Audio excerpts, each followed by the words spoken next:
No episódio de hoje tem Broadridge integrando o JPM Coin. Tem o Departamento de Justiça dos Estados Unidos processando exploradores do MEV na Ethereum. A Lens Protocol lançando a sua própria blockchain no zkSync e muito mais. Eu sou Maurício Magaldi e esse é o Block Drops, o primeiro podcast em português sobre blockchain para negócios. As notícias que você ouve aqui não têm qualquer vínculo com o meu trabalho atual, não configuram nenhuma forma de patrocínio, propaganda ou incentivo para o consumo e têm o foco exclusivamente educacional para o mercado. Na primeira nota de hoje, a gente volta a falar do JP Morgan, dessa vez como fornecedor de tecnologia. O JP Morgan tem uma plataforma que eles usam internamente, baseada no Quorum, que é um fork da rede Ethereum, que eles vêm mantendo já há muitos anos, se não me engano, desde 2019, que eles lançaram a primeira aplicação rodando nessa infraestrutura. E dentro dessa infraestrutura eles rodam alguns produtos, entre eles o que eles chamam de JPM Coin, que nada mais é do que uma forma de depósito tokenizado atrelado ao dólar, que roda vários processos internos do JP Morgan, inclusive trilhões de dólares aí em operações de Ripple, né, que é recompra de papéis. E essa semana passada, eles anunciaram que iam abrir a JPM Coin para aplicações de terceiros, e essa semana já tem um primeiro anúncio que é a Broadridge, que é um dos principais fundos de investimento aí, vão integrar JPM Coin com a sua plataforma que eles chamam de DLR, na sigla em inglês, é a Distributed Ledger Ripple, também um produto de recompra, é a plataforma, né, de contabilidade deles aí dessas operações. Essa DLR vai se integrar junto, né, com a JPM Coin para fazer toda a parte de settlement, né, de liquidação contra os ativos que eles já têm nessa plataforma a partir do mês de junho. De acordo com o anúncio, né, o JP Morgan está olhando para essa solução da JPM Coin como uma solução de que eles chamam de cash on-chain. Eles dizem que não tem muitas soluções de cash on-chain nesse momento do mercado, e isso pode servir no futuro para um framework de liquidação, né, de posições à vista para outras plataformas digitais, aumentando, né, alavancando aí a infraestrutura e, de certa maneira, a reputação, por que não, né, do JP Morgan em relação até a reguladores. O que, na minha opinião, é um play bastante razoável. A gente vem falando aqui no podcast já há algum tempo sobre uma arquitetura de duas camadas, né, para as CBDCs, especialmente as CBDCs de atacado.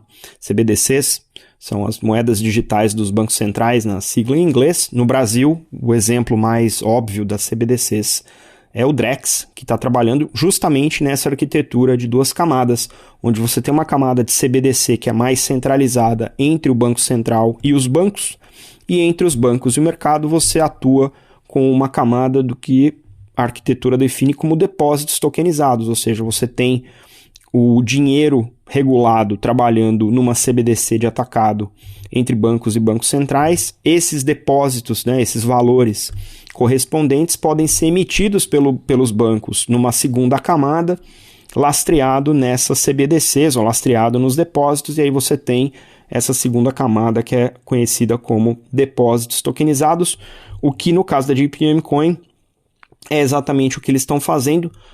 Não coincidentemente, o JPM tem tido grandes participações em projetos tanto de CBDC quanto de depósitos tokenizados, porque eles já têm essa solução praticamente rodando aí internamente há alguns bons anos. E aí abrir para o mercado poder se beneficiar dessas eficiências parece uma sequência bastante lógica e, obviamente, leva a um volume maior ainda de transações usando a JPM Coin e a uma captura, né, dessas taxas de transação para o próprio JP Morgan. O head de plataformas de liquidação do JP Morgan, né, da Onyx, o Nelly Saltzman, disse o seguinte, e aqui eu abro aspas: estamos empolgados com o lançamento da nossa solução de liquidação sincronizada utilizando a JPM Coin junto dos nossos parceiros da Broadridge. Aqui na Onyx a gente observa o mercado e tenta ser o provedor mais avançado de soluções de cash on-chain que existe no mercado, e estamos rapidamente crescendo as nossas plataformas de ativos digitais globalmente, fecha aspas. Não posso discordar de que essa é uma estratégia interessante. Ela talvez não seja a estratégia mais descentralizada ou mais nativa do ponto de vista de cripto, mas do ponto de vista de ativos digitais parece fazer bastante sentido, e Broadridge, sendo um cliente gigantesco tanto quanto o JP Morgan, parece fazer mais sentido ainda. Essa semana a gente viu uma notícia, talvez a primeira desse tipo, mas bastante curiosa. 2 irmãos estão sendo processados, foram presos, né, e estão sendo processados pelo Departamento de Justiça dos Estados Unidos por terem explorado um bug em uma aplicação que ajuda os bots a explorarem uma característica da rede da Ethereum chamada MEV. MEV. MEV é a sigla para Maximal Extractable Value, e é uma característica da rede Ethereum e de outras redes de Proof of Stake, em que os validadores, né, os participantes, os computadores que participam da validação e da produção de blocos na blockchain, eles montam os blocos a partir das transações que estão disponíveis numa mempool, né, que é como se fosse uma área preliminar onde as transações são armazenadas antes delas serem capturadas pelo produtor do bloco, pelo validador, e finalmente escritas de maneira imutável na blockchain e depois consensadas entre todos os nós participantes. Nessa mempool acontece esse fenômeno do MEV. O fenômeno do MEV é quando o operador do bloco, né, o validador escolhido para produzir aquele bloco, ele ordena as transações de modo que ele maximize o valor a ser extraído, daí vem Maximum Extractable Value, das transações em questão. Quando a gente pensa nisso, a gente pensa em priorizar, ou seja, tem aí um fator que a gente considera como um potencial risco de censura, mas ele prioriza de acordo com taxa, de acordo, né, com o fee, né, o pago pelo usuário que está propondo aquela transação, ele ordena ali, e dessa maneira as transações acontecem numa determinada sequência assim que elas atingem a blockchain, e aí disparam todas as triggers de smart contracts correspondentes. Bem técnico, bem complicado.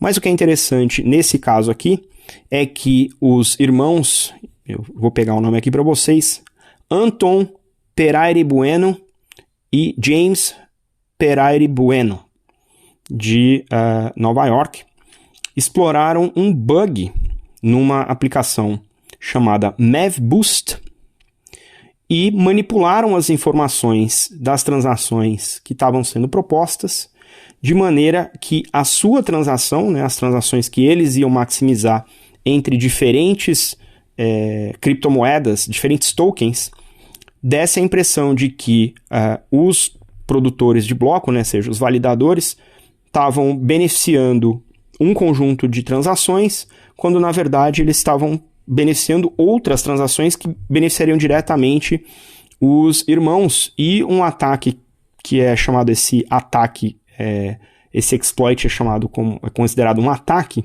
durou 12 segundos, porque usou um monte de bots para fazer esse tipo de operação e expor essa fragilidade aí do MEV, né, no caso do validador, e expôs isso, e eles levaram aí, foi um ataque que deu um resultado para esses 2 irmãos de 25 milhões de dólares, né, equivalentes, em várias stablecoins de vários modelos, né, stablecoin como USDC e a DAI, que é produzido pelo MakerDAO. Então, os traders que foram prejudicados com essa operação perderam esse valor de 25 milhões, enquanto os atacantes levaram esse benefício de acordo com o sequenciamento das transações, né? Isso é chamado aí de front-running, né? Você corre com transações que são mais benéficas do que aquelas que vêm depois, né? E isso expõe aí uma certa fragilidade, porque nada disso acontece de fato on-chain, isso acontece nessa área, né, anterior aí, quando aquele validador tem as transações na memória e ele empurra essas transações e é aí que esse exploit aconteceu. Interessante ver isso, mais interessante ainda é ver isso como um caso inédito junto do Departamento de Justiça norte-americano. No mercado tradicional, né, existia ou ainda existe regras de jogo para você ter o famoso High Frequency Trading, que inclusive permite que você tenha servidores junto às bolsas de valores para ter a melhor performance ao colocar as suas ordens de compra e venda. Isso funciona mais ou menos do mesmo jeito, mas a maneira como eles exploraram aqui, né, usando um bug aí no MEV Boost, foi o que colocou eles no alvo do DOJ. Vamos ver como é que isso desenrola e como é que isso vai afetar o progresso de redes como Ethereum do ponto de vista de adoção do mercado financeiro. Na última nota de hoje, a gente cobre aqui um anúncio da Lens. Lens é um protocolo descentralizado para a criação de redes sociais, né, de Web3. A gente tem presença lá também com podcast e essa semana eles anunciaram o lançamento da sua própria rede de blockchain, né, uma L2 junto da Ethereum, que vai ser construída utilizando o stack de blockchain da zkSync. E, de maneira bastante interessante, eles vão usar uma arquitetura que combina 3 arquiteturas técnicas, que são os Rollups, o Validium e o Volition, que são maneiras de você gerar escalabilidade e aí atuar tanto do ponto de vista on-chain quanto off-chain, dependendo do tipo de transação, do tipo de dado que precisa ser armazenado, né, e recuperado, e também gerenciando aí os custos, né, para você operacionalizar tudo isso. Então eles separaram esse plano em 3 etapas, que eu vou descrever aqui, tentar descrever para vocês aqui, porque tem algumas características bem técnicas. A primeira etapa é a etapa de seed, onde eles vão usar o Validium. Esse Validium é uma maneira de gerenciar os dados que vão ser escritos no Ethereum ou fora do Ethereum, né, dentro de uma infraestrutura que tem os validadores da Ethereum atuando para tudo que tem transação que vai para a rede e um conjunto de delegados que fazem esse Validium funcionar de maneira off-chain. E aí você tem toda uma estrutura de criptografia e de acessos, né, com algumas premissas de confiança, ou seja, tem algum grau de centralização, para que os dados que não são críticos possam ser escritos e recuperados através da aprovação do que eles chamam aqui de um DAC, Data Availability Committee, que é um comitê, né, de participantes aí que permitem você escrever e recuperar esses dados, garantindo que você tenha chaves de integridade para poder acessá-los. A segunda fase, chamada Grow, que é uma fase onde esses Validiums vão ser descentralizados cada vez mais, né, e gerando esses dados, essa distribuição, inclusive na camada de acessibilidade dos dados. Então tem mais um passo para essa descentralização. E o terceiro estágio, que é o estágio final, é quando eles entram com o chamado ZK Rollup. Então toda essa rede que eles estão construindo de blockchain, de segunda camada, com todas essas funcionalidades de disponibilidade de dado, vão começar a escrever o estado de toda essa parafernália dentro de um rollup de Zero Knowledge, que é onde você consegue o que os criptógrafos chamam de estado sucinto, né? Você compacta o estado de cada um dos blocos, de toda essa arquitetura de dados e escreve isso numa solução de primeira camada. Então aí entra o Ethereum com essa escrita, que é muito mais barato escrever com uma solução compactada do que copiar o estado de uma Layer 2 e escrever ele inteiro na primeira camada. Então vai ser muito interessante do ponto de vista técnico, além do ponto de vista funcional, porque se a gente for pensar hoje, as principais as redes sociais de Web 2, elas não requerem nada disso, né? É uma coisa muito mais trivial para o usuário final,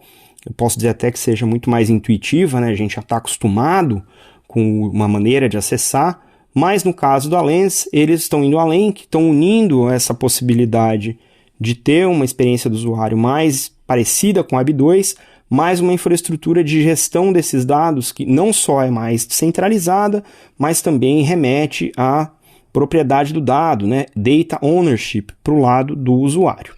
Não tem nenhuma citação aqui em relação ao uso de Zero Knowledge para a privacidade de dados, o que pode ser algo bastante curioso, mas é uma infraestrutura que vai permitir aí isso ser explorado de maneira cada vez mais presente, gradualmente, óbvio, mas de maneira mais presente. Eu gosto da ideia de redes sociais baseadas em blockchain. Essa é uma implementação, a gente falou outro dia aqui do Farcaster, que é outra implementação, e deve haver outros tipos de redes sociais sendo explorados, porque a gente está bem no começo dessa jornada. Então, parabéns para o time da Lens aí que continua inovando no espaço de redes sociais centralizadas, algo que, na minha opinião, vai fazer muita diferença, inclusive para as democracias no futuro.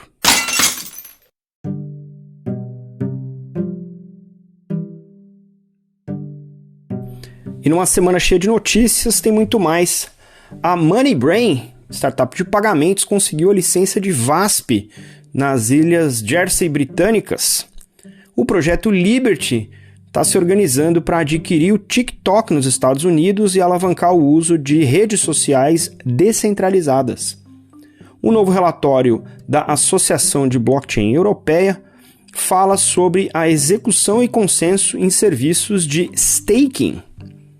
O professor de jurídico da Georgetown, Chris Brummer, está lançando a sua startup chamada Blueprint, que vai trabalhar voltada para Regulatory Disclosure, os relatórios regulatórios. O surfista brasileiro Sunny Pires é o primeiro brasileiro a ter um patrocínio em criptomoedas. Nesse caso aqui foi com a NounsDAO. A revista American Banker anunciou os seus inovadores de 2024. Cripto e inteligência artificial estão na frente. Os vencedores vão ser anunciados em junho e um dos candidatos aí é o meu amigo Kai Sheffield, head de cripto da Visa. A Mastercard escolheu 5 novas startups para o seu programa Start Path, incluindo a brasileira Parfim. Além da Parfim, tem Culipa, Peak, Triangle e Venly. A BRX Finance, do João Zequim, que esteve aqui recentemente, anunciou uma parceria com a V360 para fazer a gestão de notas fiscais tokenizadas. A Dolce & Gabbana, um dos gigantes da moda mundial, está sendo processada por conta da sua coleção de NFT, que entregou muito menos do que tinha prometido. E se você perdeu o meu Spaces falando sobre Midnight com o time da NIM, tem o link aí também na descrição do episódio.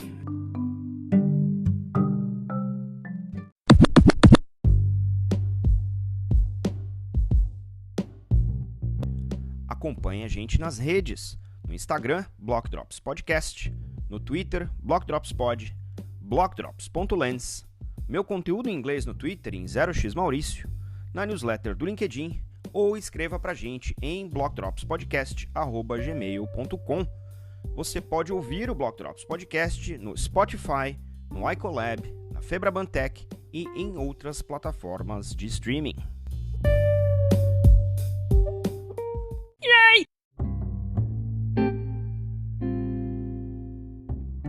E os salves de hoje, para quem compartilhou os links que você encontra na descrição do episódio, vão para Victoria Thompson, Horácio Barakat, Nader Dabbit, Dante Disparte, Tomaika Tilleman, Eugênio Regianini, Hudson James, Chris Brummer, Simon Taylor, Luiz Lamin, Kai Sheffield, Mariana Braoio, João Zequim, Bosco Bellinghausen e Diane Montserrat. Não se esqueça de deixar aí as estrelinhas no seu tocador favorito. A gente fica por aqui. Stay rare, stay weird. LFG.